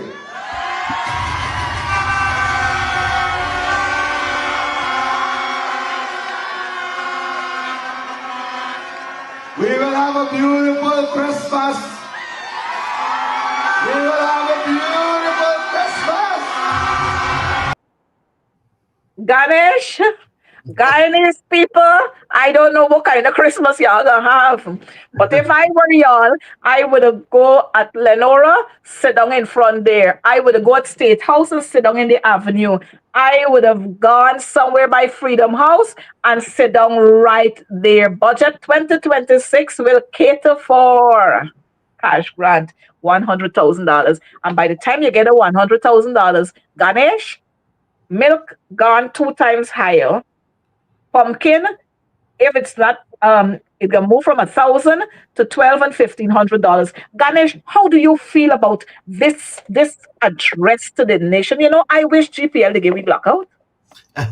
Well, Coretta, I think that Irfan Ali delivered a carefully scripted address that was very rich in optimism and self-congratulation. The manner in which the address was delivered, for me, is deeply troubling and speaks volumes about this government's attitude towards democratic accountability. The president chose to address the nation from outside the seat of the National Assembly at a time when, despite members of parliament have already been sworn in, the assembly has not convened. In a parliamentary democracy, accountability belongs in the National Assembly, where the government's statements are subject to scrutiny, debate, and opposition response, not in staged national broadcasts delivered without challenge. This approach represents a clear disrespect for the National Assembly and a troubling disregard for constitutional norms. There are certain things that he said for me that is only can be concluded as hogwash. He claimed that more than, I think it's 53,000 persons have received house lots. That is misleading. Over Lie. 30,000 Guyanese who paid the Central Housing and Planning Authority remain unable to access their lands. Many still unaware of its location. You Mhm. see, Coretta, paper allocation without access roads, utilities, or certainty are not development. That is basic deception. I hear him boasting about 12 new world class hospitals, yet referrals to the Georgetown Public Hospital continue to rise, placing several strains on that institution. And this is because many of the facilities lack adequate staffing, equipment, and capacity to deliver Mhm. even basic health care. Mhm. Buildings alone do not save lives, functional healthcare systems do.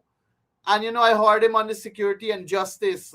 He claimed that these are rights enjoyed equally by all citizens, supported by a professional police force. Yet Guyana currently has a police commissioner serving long past the retirement age. He's basically expired and he's Mhm. blocking advancement, causing Grandfather, demoralization of grandfather commissioner.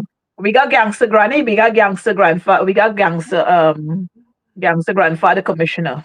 Coretta, President Ali may speak well on paper and he tries to pronounce big words, oftentimes making lots of mistakes. But leadership is not measured by speeches, it is measured by outcomes, transparency, and respect for democratic institutions. And until the government's words align with the harsh realities facing ordinary Guyanese, and until the National Assembly is treated as the central forum for accountability, these pronouncements will continue to ring hollow across the country. It is disgusting. Before you got here, we were talking about Ganesh. Would you mind telling our viewers how old you are at this time? I got too much gray hair. I am proudly 36 years old. 36 years old. So Ganesh, you're saying that you got some of those condos and those apartment buildings too, because I've seen 35-year-olds um barely worked for 4 years or so on, and they got big mansion on three house lots. We were talking about that. Like the topic we're discussing this afternoon is the milk is corruption or corruption is the milk for the PPP. 35-year-old never really work anywhere in their life, but they own all kind of big fancy vehicles, and they got condos, they got apartment buildings, they got three house lots that they could build mansions on. And you're 36 years old, you've been working all your life, and you still can't acquire that. And it leaves one to wonder. And like I said to them, I'm hoping that somebody on the live here is going to share it with them. Tell these people, share the know with some of us. I'd be happy to know, and I'm sure you'd be happy to know. And Coretta, nowhere in his address did he seek to speak about how he will frontally address corruption. Nowhere in his address, as you see, I was making copious notes about his presentation there, which for me is really budget 2026. He basically read out. I guess Ashni Singh must be very upset because he stole Ashni's thunder. It will be very difficult for Ashti to speak for 5 or 6 hours in the National Assembly at the start of Budget 2026. What Ashni has to simply do is give us the documents, let us see the figures, and we move right into the debates. there will be no need for us to sit for 5 6 hours to listen to him. But outside of that, Irfan really did not speak to how he will tackle corruption, how he will end the friends, families, and favorites syndrome, how he will seek to address this get rich syndrome of his special elite, and how the ordinary, hardworking Guyanese will benefit from the wealth of this country. What I can sense from that speech is that the wealth will get richer and the poor will get poorer. That's all I heard him saying in a nutshell, which is very unfair and unfortunate. I went down in my car and I had this down at the bottom of the seat, and I pulled it out because I was looking at it to see what is it that he made promises with, and how is it that it will, impact on his speech. And majority of what he said and committed to doing in 2025 did not happen. And several of the things he announced at the latter part of his speech was clearly what he took from the APNU's manifesto. We spoke about double cab pickups. We were of the view Mhm. that had we gotten into government, we would have had a one flat tax on double cab pickups of 15%. A brand new double cab pickup is $10 million.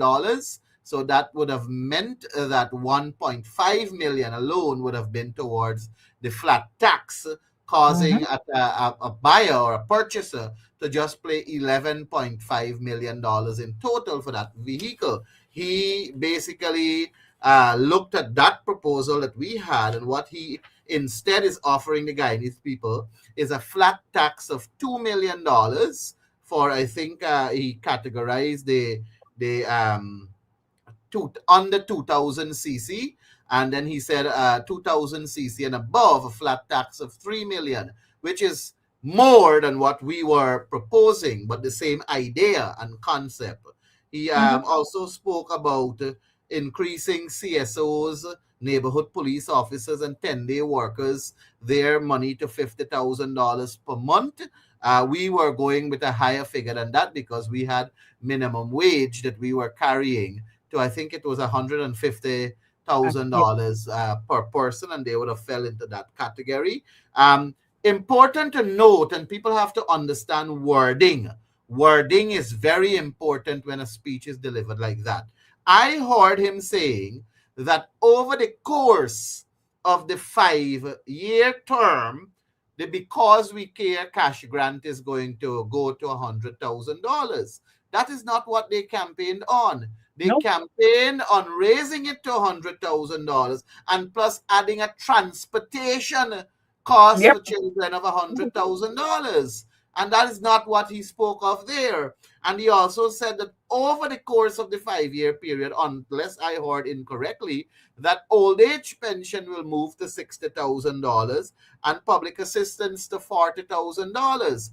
I honestly thought that these were measures that could have been done immediately because the fiscal space exists for them to happen. You see, all that he did there, Coretta, was to uh, speak glowingly to please a specific target audience, which is the As business usual.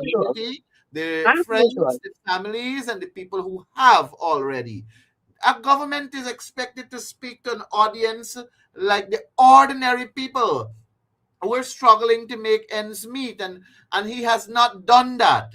People were really glued to their mobile I devices, know. their computers, and all other aspects and forms of hearing him, expecting to hear that they're going to have a good Christmas, a bright Christmas. And I think even the business people wanted the cash grant to be announced because they want people Yes. to go and shop Mhm. at their stores and so on, and it was not announced. So Christmas is not going to be bright for Guyanese, unfortunately.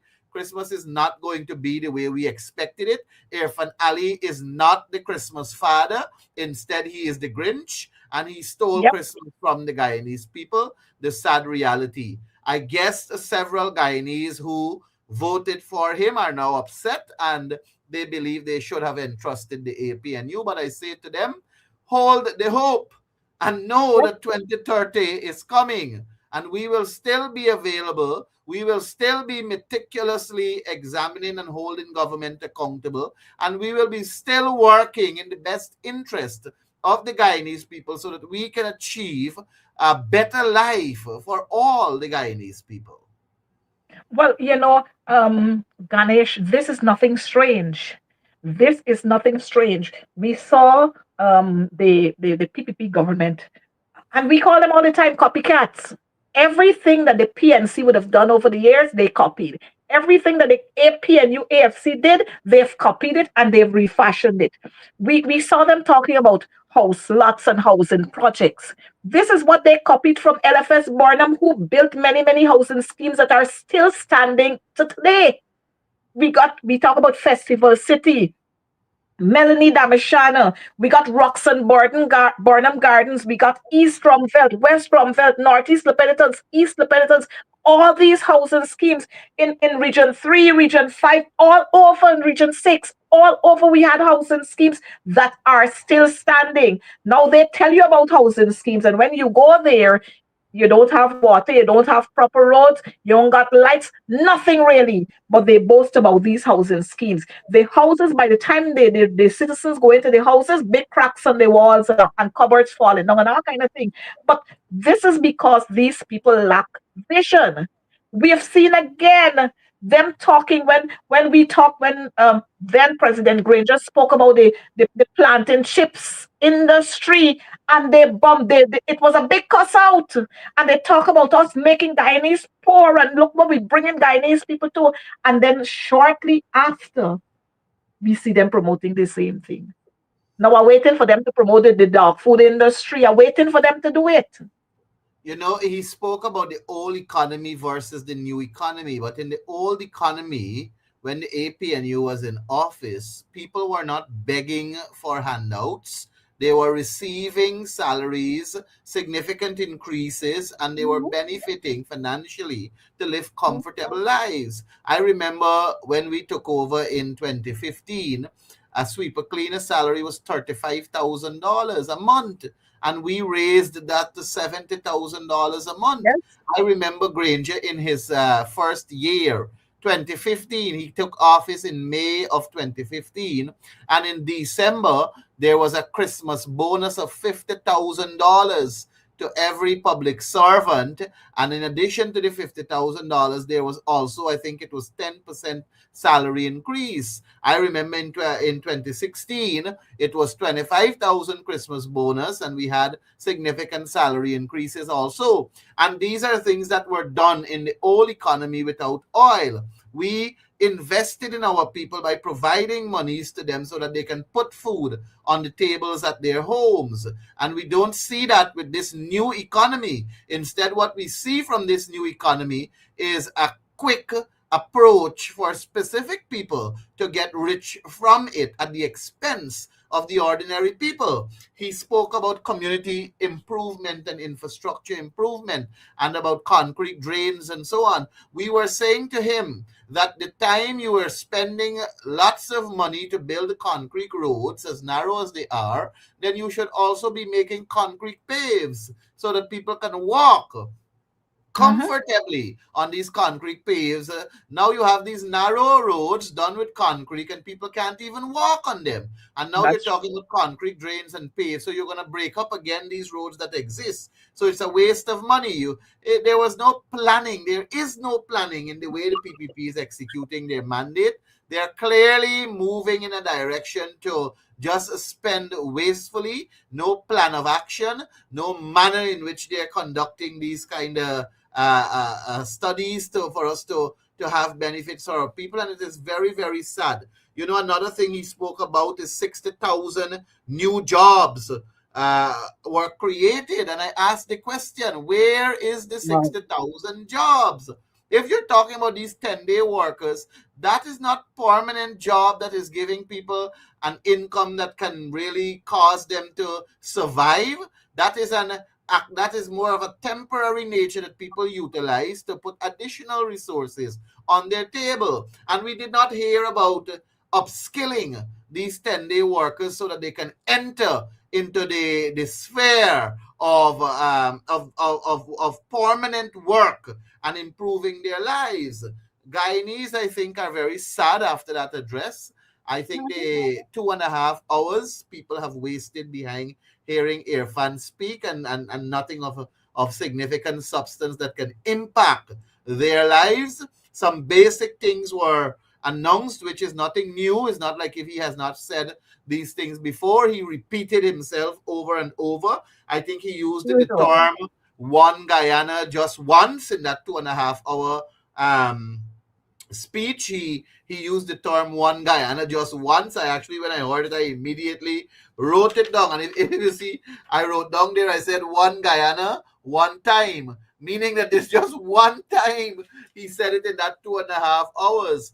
And I think it was a sad speech. I think it was a terrible presentation for a president that has returned for his second term in an economy that is booming, in an economy that is with strong sustainability and fiscal space. I think it's a speech that could have been done way better. He spoke about moving to e-procurement, but e-procurement was on the table since 2022 and was supposed to be delivered to the Guyanese in 2024 and was not delivered. So another lie, so to speak. He spoke about a junior stock exchange. The APNU talked about a junior stock exchange in their manifesto. So clearly, he took a peep at our manifesto and he tried to mimic by way of catering to implement what we had promised the people. But As usual.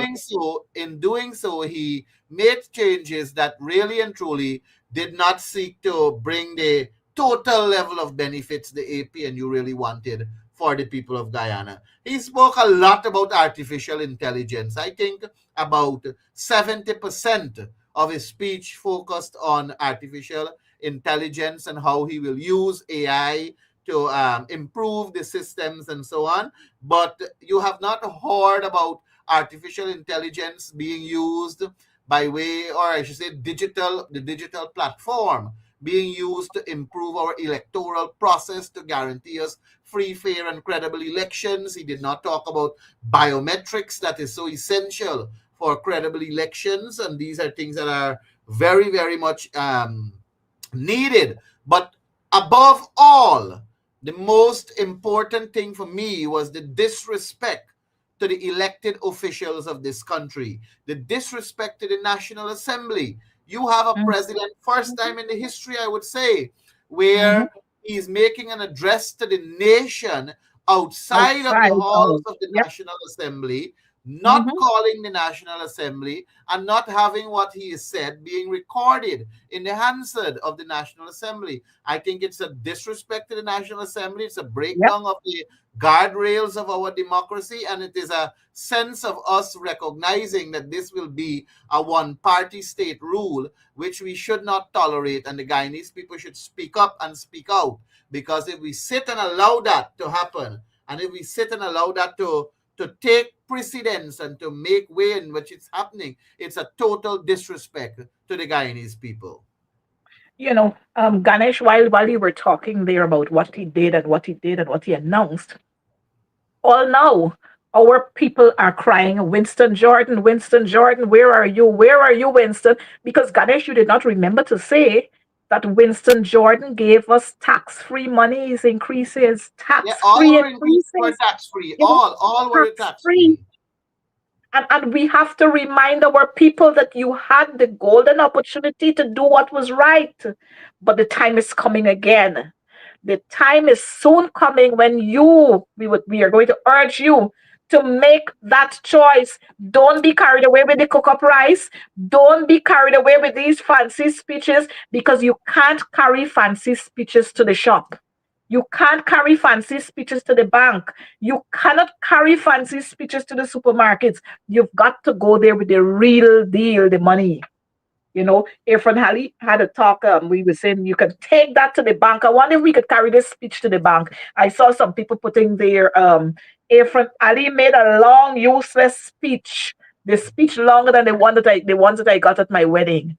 And I'm seeing Guyanese here are making all sorts of comments, and they're absolutely right, absolutely right. But again, Ganesh, I know we're taking up some of Sherrod's time, but again, the corruption in this country. Ganesh, you know that we've been faced with a battle in Parliament where the word corruption is banned, and I'm sure you can agree with our viewers, and you can tell our viewers why you think they don't want us to use the word corruption. Well, of course, the real reason is because they don't want us to expose them in the house. They don't want us to expose their corrupt practices and how people are seeing how they're being catapulted into various offices, demanding bribery and the likes and so on, and enriching themselves. But I did say in a nutshell just now what I think Irfan's speech was all about, and I would like to also term it a different way again. It is really to show a comparison between government's rhetoric versus the lived reality. The lived reality is so much different than government's rhetoric. The lived reality is so much the opposite to what Irfan preaches. And it is a sad, sad situation for Guyana. I'm very sorry that Christmas is going to be gloomy, Coretta. I'm very sorry. I thought I was going to be able to invite you over for black cake and coke, but unfortunately I cannot because I don't have the cash grant to go and bake the cake. My Ganesh, look, I go put myself in a whole lot of expense. If trust, I trust this suit, pay later. Look at my dress. I dress up to and put myself in front of the television screen to listen to this man. And when they after the first like 10 minutes or so, or not even so long, I realize this ain't making no sense whatsoever. But I've seen the commissioner of police, the squatting commissioner of police talking about 2026 is going to be a year of accountability and reform for the police, for the Guyana police force. How could this be a year of reform and accountability when you yourself is there illegally? How you could reform it? He has to go. He is expired, overused, and of no effect. He really has to go. He is contributing to the demoralization of the police force. Young officers who aspire to reach to the high office is being blocked. Every single day that passes is shortchanging another officer from taking that seat and is disturbing the upward mobility of other police officers because he's occupying a space that he has outlived. He's occupying a space that he's expired for, and he's occupying a space where his old thinking is not bringing the necessary innovation and the necessary technological changes to adapt to our Guyana police force. Clifton Hicken is a waste of precious time and precious resources that belong to our dear country. And I noticed too that the president is now articulating that our policemen will have to have math and English to join the police force. Well, I don't know if you're saying math and English plus two others, or math and English plus three others, or you just want math and English. I don't know what he's really saying, but that isn't going to change the culture of the Guyana police force unless we have those at the top coming straight. That isn't going to change the whole look of the Guyana police force, because we've seen from the level of the top corruption. Irfan himself had 19 fraud charges. Irfan, when he was Minister of Housing, there were several accusations that were made against him, and now Irfan is president. So how can we have change? As president, we have seen so many allegations being leveled at him. So I don't know how you can effect change. Correct. It's a sad reality. It's really, really a sad reality. I mean, as funny as listening to him for 2.5 hours was, it is 2.5 hours I'll never get back in my life. And I could have really done with utilizing those 2.5 hours to appear on your program earlier. But I really and truly thought that he would have made something of substance to give the Guyanese people, and I would have been on your program, probably giving him some degree of congratulation. But I cannot. I cannot in no way, shape, or form congratulate him for that speech because it was a speech that was no good at all. And I know you said that we're utilizing another program's time and several other programs to want me to appear, but I can't do that right now, save and except to say to you that this speech was sad. It was a sad speech. And I'm seeing persons are saying wickedness in high places, God not sleep. I mean, persons were there glued from yesterday. Persons were setting up, persons ensure that they charge their phones so just in case GPL comes with a power outage. I mean, again, I'm saying GPL should just cut off the light But because we're making sense. he And didn't even and speak to that. He didn't even speak to how he's going to address GPL. And they made a commitment that GPL needs new management. They made a commitment that GPL needs to have better managers. All he spoke about in terms of GPL is the addition to the grid in terms of the power that will be added to the grid to ease the burden, hopefully, of and to satisfy the demand.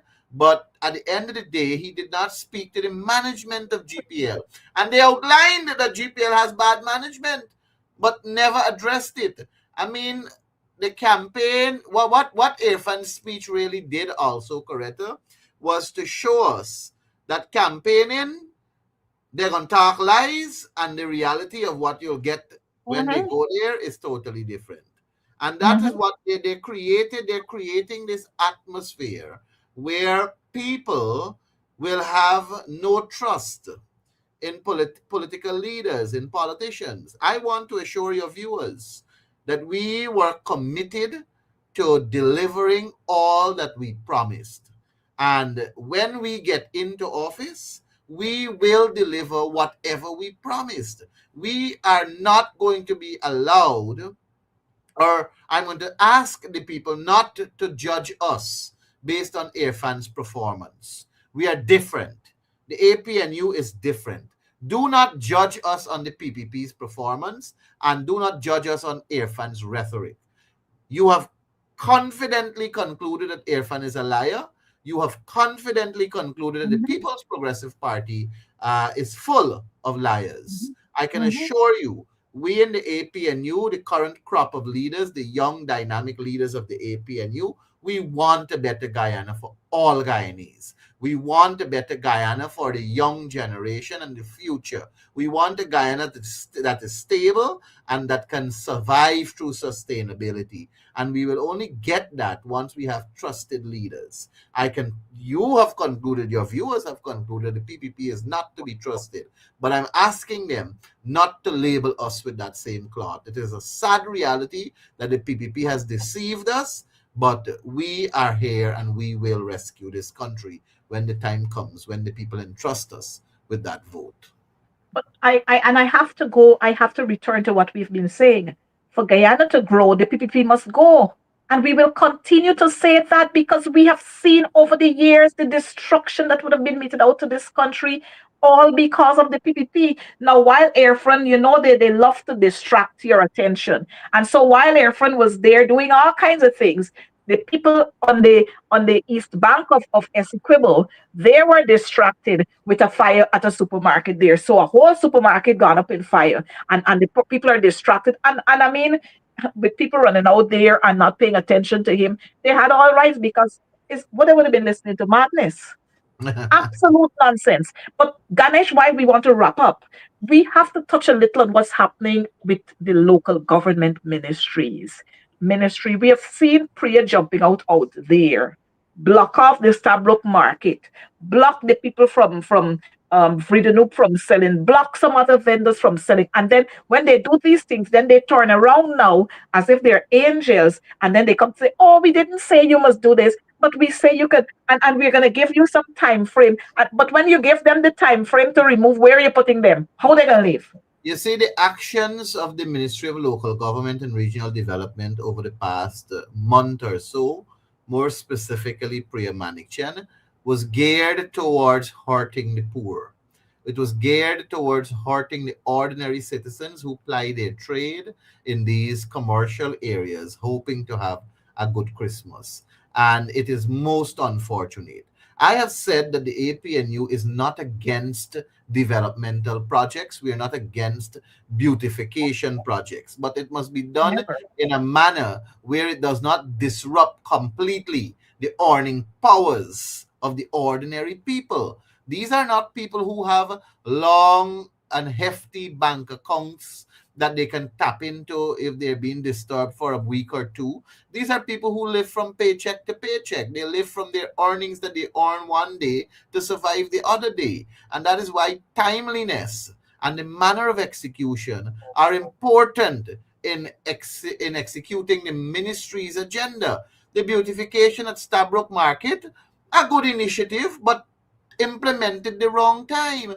Christmas time is when people are looking to make $1. Christmas time is when people are looking to sell the most so that they can survive. And here Priya came, and she would not be bothered by it because she is living a comfortable life, receiving a fat Yep. cat salary. Like Mhm. all the other ministers, they are receiving their fat cat salary, they are receiving their increases, and they're receiving their prags and their benefits, and because they're living a fat cat life, they don't understand what the skinny cats are going through. They don't That's true. understand what the outside cats that are hunting and searching for betterment are going through, because they're comfortable in their mansions as fat cats.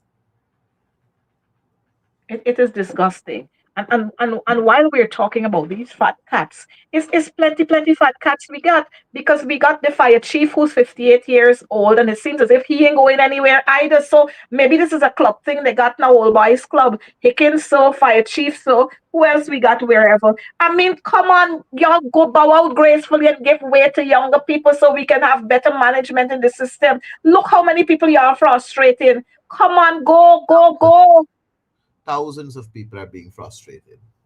And no wonder sometimes things happen and you don't get the kind of reaction you want, because when persons are frustrated, they will no longer give of their best. And maybe that's why when we got all these fires in different places, and I'm just suggesting this, but you don't get the kind of quick response you want from the servicemen there, because I hear and I struggle in my time come for me to get promotion, but I can't be promoted because somebody else occupying the seats. Look, you see, all some of these grandfathers that we got there who feel that you got an entitlement. Look, don't let we gotta bring some rocking chairs and put them in front of your offices. Y'all bow out gracefully and go. Bow out and go. Mr. Fire Chief, thank you so much for your service. You were dedicated and committed. Thank you so much for your service, but bow out and go now. Go. You go, then Hickens gonna follow you. Or Hickens, you go first and let him follow you, and all the others, y'all go. Go. Go. And you notice what's happening? We are creating, we have this contract appointment where we are bringing all of these people, who quite a lot of them who would have retired, we bring them back and we give them contracted positions. um I know, we got to talk about, while we're talking about Ministry of Local Government, we're going to touch on education too, while we're talking about them, because we got to talk about Bamia Primary School. Ganesh, Bamia Primary School, up to now it can't be handed over. Priya came out there, she jump out early morning, and the contractors will go. I give you up to October. Which one of the October? Next Well, year? I've always held the view that Sonia is useless. I don't know why Sonia was pushed to education. It's a It favorite was, girl, I learned. it was an exchange prior to local government, Sonia to education, and I have always concluded that Sonia is useless. I haven't changed from that position. She hasn't given me any reason to change from that position, and I saw also Ganesh, that Ganesh, she Ganesh, let me cut you. Ganesh, let me cut you. Don't do that. Sonia has pledged to try her utmost best to ensure that she does everything well. Don't go there, Ganesh. I saw her. She came out in a press release, I think it was, attacking teachers at Christmas party with children gyrating and dancing in very wrong manner, of course, because we expect our children not to be, in that kind of Mhm, fashion. mhm, But that mhm. is nothing new to young people and their behavior. It's not something that should happen. But I remember when I was going to school, these things happen. It's just that social media is so prevalent now that bringing it out to the fore is far way easier because of technology. But you can't be harassing, abusing, and basically you've tried to chide the teachers as though the teachers don't do enough. Teachers are doing way beyond the call of duty. Teachers are fighting to get a better education system in a society that is still grappling with Yep. technological advancement. Teachers are trying to cope with children from various different backgrounds, social norms, and different community upbringing. Teachers are really and truly our heroes, and you don't attack your teachers without understanding what is before them. And the same way I will honor teachers and speak greatly of teachers, I will do the same for police officers.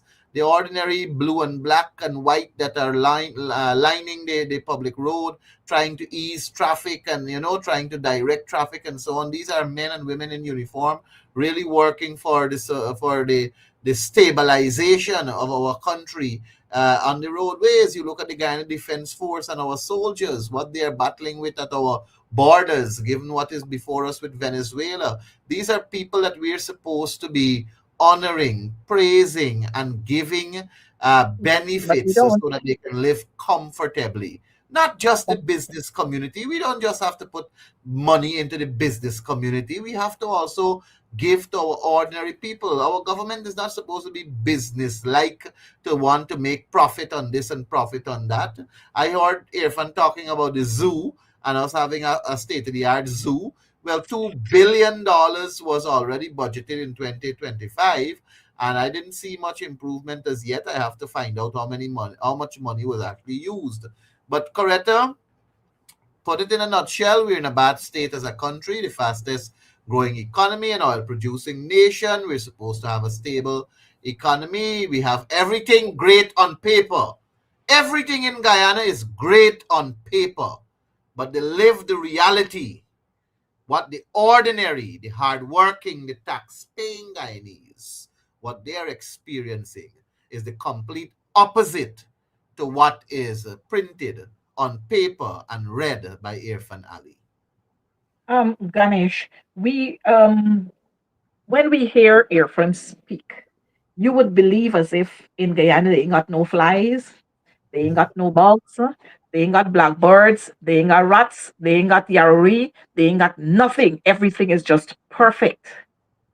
But when you get into the Political system, distraction, political distraction. thank you. It is But when all you political distraction to take away from the real lived reality. The lived reality. The political distraction is there to take away from that. And he doesn't want to talk about the hardship of various people and the water that is coming, like if it is a Moby. He doesn't want to talk about the people who have to walk long distances to get basic services. He doesn't want to talk about people crying out for assistance in this heavy cost of living Guyana. He only wants to paint everything as good on paper, trying to impress probably the world, but the lived reality in Guyana is totally different from whatever he has said. and it is disgusting. I mean, we did not have enough time, or we don't have enough time to talk about the meals that are granted to our children. But at some point, operator, if you could put up this shoot up this picture for us, at some point our people are going to be in this very state here. We're going to see the picture that the operator is going to put up. Our children, our people are going to be in a worse state than this if we don't put the hammer on these people. Our children are going to end up right here. Our senior citizens are going to end up right here. And we don't want to get there. And so, viewers, we got to start from now. The ball is in the people's hand, right? The ball is in the people's hand. We will get to this state. This is the state that we will get to if we don't drop the hammer. We got to do it. We can't allow ourselves to get there. And this is so disgusting. And this is where Airfront they want us to go. Right there, they want us to go. We're not going to get to this state. Guyana, as we know it, has been a land of many waters. We have been termed then the breadbasket of the Caribbean, and we will continue to be there as the breadbasket of the Caribbean. We will continue to be able to feed our people. We got too many resources here. and our people will not get there. But Ganesh, we didn't get a chance, like I was saying, to talk about the the kind of meals that our children are receiving at schools as breakfast and all kind of thing. But I'm hoping that at some point we'll be able to talk about it. But we have to be able to get worth for monies. We have to be able to get that. We cannot continue to live this way. But viewers, when we're having these kinds of conversations is when our time would really, really creep up on us. And I know Sherrod is waiting there to come on, and we don't want to take up more of his time. But I want to leave you with this thought that says God will provide. God will provide. I'm not sure. Maybe power outage at Ganesh's end, so Ganesh is not here with us. But Ganesh, we want to thank you for popping in. We know that you had extra duties to do, which should have been ended long before, because that speech, address, whatever you want to call it, waywardness, useless speech, waste man coming to talk, it should have been at 5 o'clock. But of course, he has no respect for Guyanese people, so it came 1 hour after.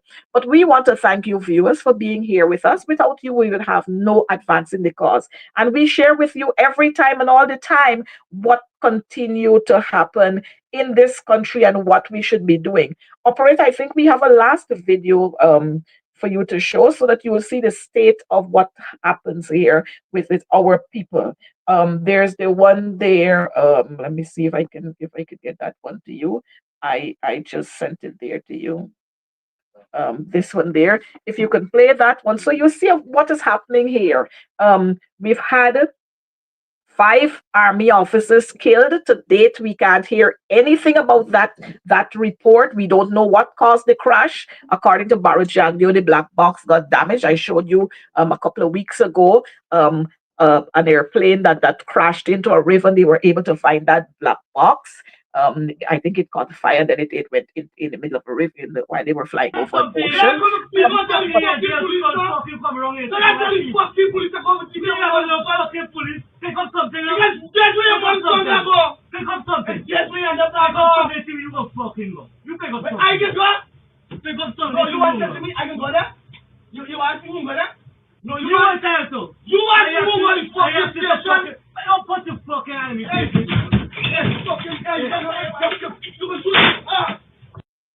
so that right there is one Guyana for you, and we await the findings of the findings of that case. We wait to see what will happen there. But that is one Guyana for you, and those are the things that the Minister of Home Affairs should be talking about. All these people who get in gun licenses left, right, and centers, against talking about those drivers who are receiving license and they should surrender them. The president should call for an amnesty for all of those people who got their license, their firearm license, and they did not go through the correct procedure. So, Air Finale, something for you to think about.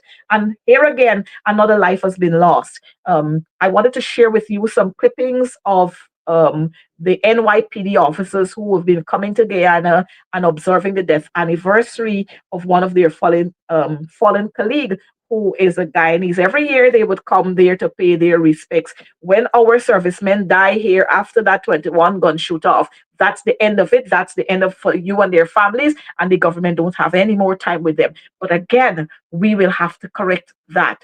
Viewers, thank you for being here with us.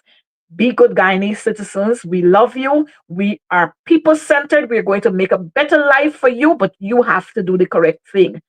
Sad, no cash grants this year because you've been naughty. That's all that we have now on Advancing the Cause for tonight. Stay well. We see you again next Wednesday. God bless you.